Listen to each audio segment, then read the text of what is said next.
Hey everybody, in today's video, I have a fun one for you. With a new school year coming, I wanted to think about writing. And I actually have 3 writing lessons that I think you need to teach in your classroom right at the beginning of the year. There are quite a few things I like to do at the beginning of the year to really launch our writing workshop and get students excited about writing, but these 3 I make sure I teach every single year no matter what. So before I dive into this video, if you've seen my videos before, welcome back. And if not, my name is Susan Jones. I am a former first grade teacher and K-2 literacy teacher who now spends a lot of time here on YouTube sharing tips, ideas, and strategies with teachers just like you. So if you're looking to get your writing block off to a good start, go ahead and give this video a like, subscribe to my channel, and let's get started. Okay, the first lesson that you will want to teach with your K-2 writers is we are all writers.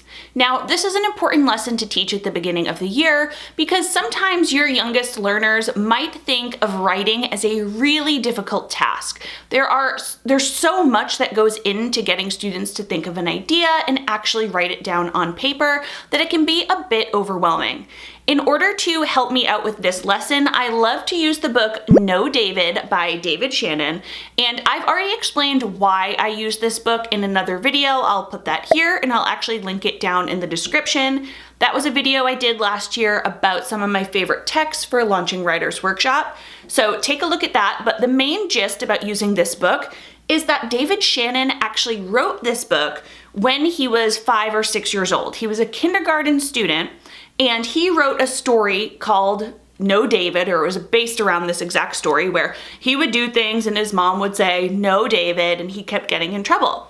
And when he was an adult, as an author, David Shannon found this at his mom's house. He found his old kindergarten writing and decided it would make a great story. Now, I love using this with my own students because they think it is such a fun idea that a story that they are writing right now in class could have the possibility of becoming a published and awarded book. It's just such a great way to really share that we really are all authors and everyone has great ideas. Lesson number 2, I believe, is essential in teaching students at the beginning of the year is the lesson of why do we write? Many times our students, especially our younger students, have a difficult time kind of understanding why we might write other than the picture book type of aspect.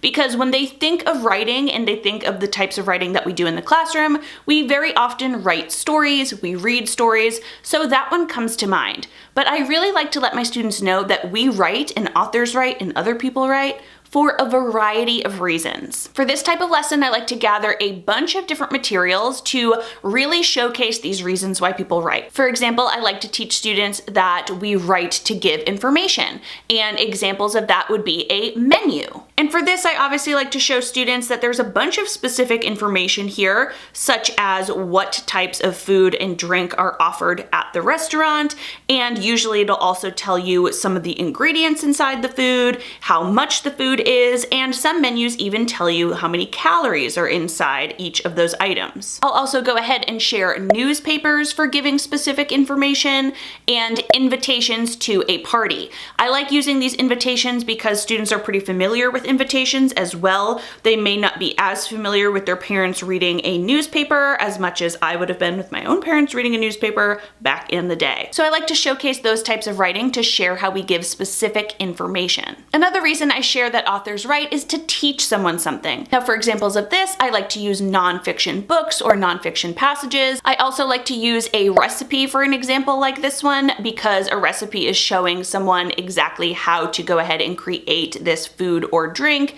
And I also like to share directions. I usually like to go to good old MapQuest for this one. Another reason people might write is to communicate with someone. And for this example, I like to show things like birthday cards. People also like to write letters to one another. And for this one, especially in the digital age, I also like to show emails and text messages as well. Another common reason people write is to remember something. And to do this, people like to write in journals or in diaries. They might make a grocery list, and I'm sure many of your students have seen this before. And in fact, my own kids would be used to seeing it on the Notes app for me on my iPhone. So I like to show an example of a written grocery list as well as one that I typed out in my Notes app. And another common way that people write to not forget things that I definitely show in my classroom is through Post-it notes.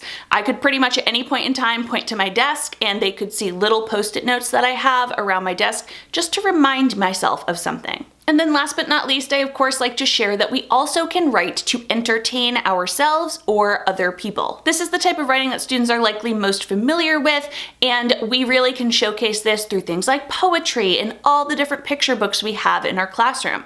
Those are meant for a reader to pick up and read and kind of get lost in the book and just entertain and enjoy themselves. Now, I really like to teach this lesson at the beginning of the year because of course throughout the year we are going to teach how to write personal narratives, and we're going to write our own informative text. We're even going to do a research-based project.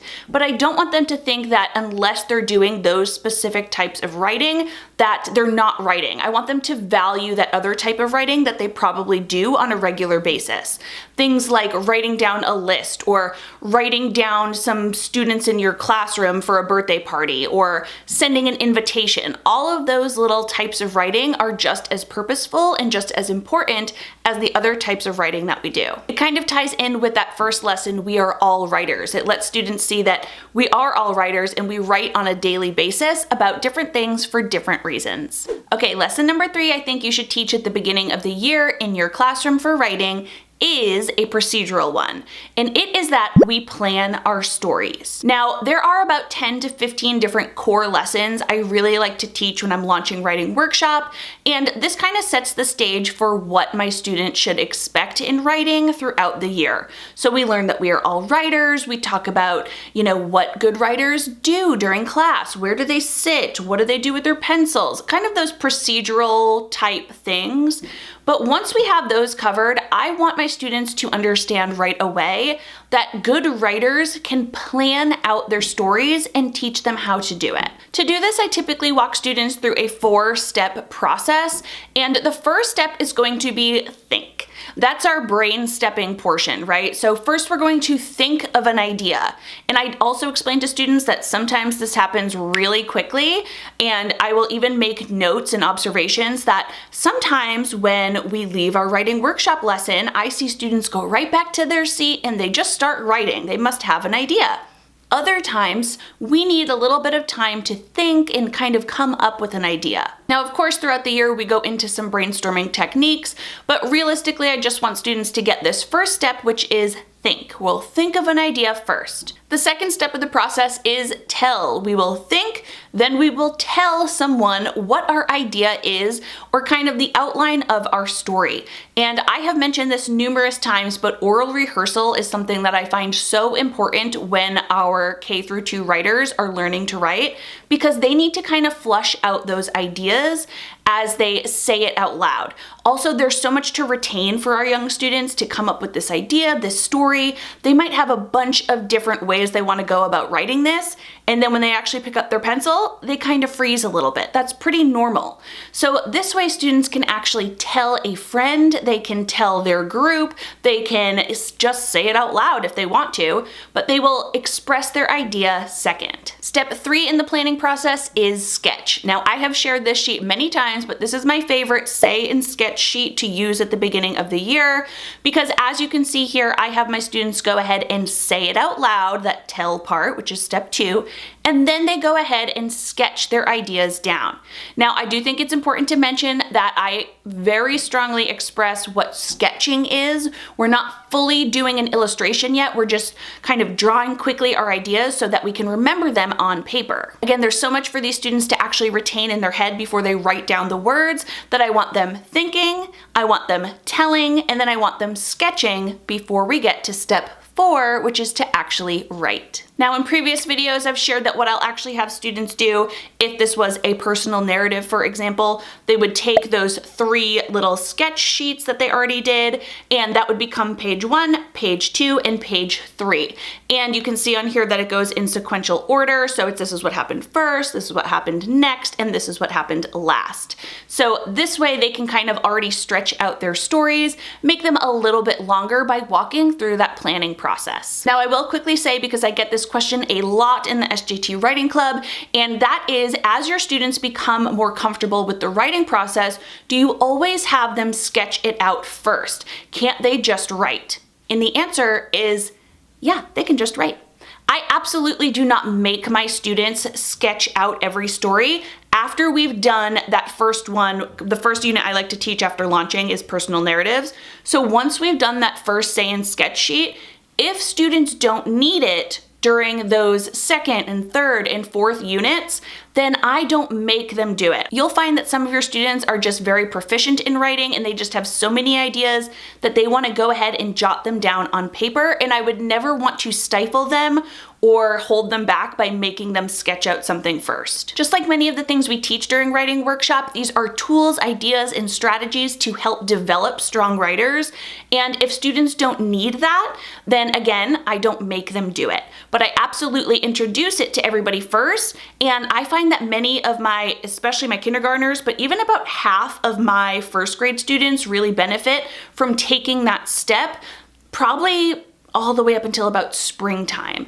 And so what I will do is, if I have a couple students that are having trouble getting started or really adding more to their story, I might suggest that they go back and try sketching first so they can add more details and really get their ideas down to then stretch out their stories later. I hope that makes sense. I wanted to add that in there because I do get so many teachers that ask me if I make them do that sketching later in the year. So there you have 3 main writing lessons that I believe you should teach in every K-2 classroom as you start off next year. Just as a reminder, the first one is we are all writers. That second one is we write for many different reasons.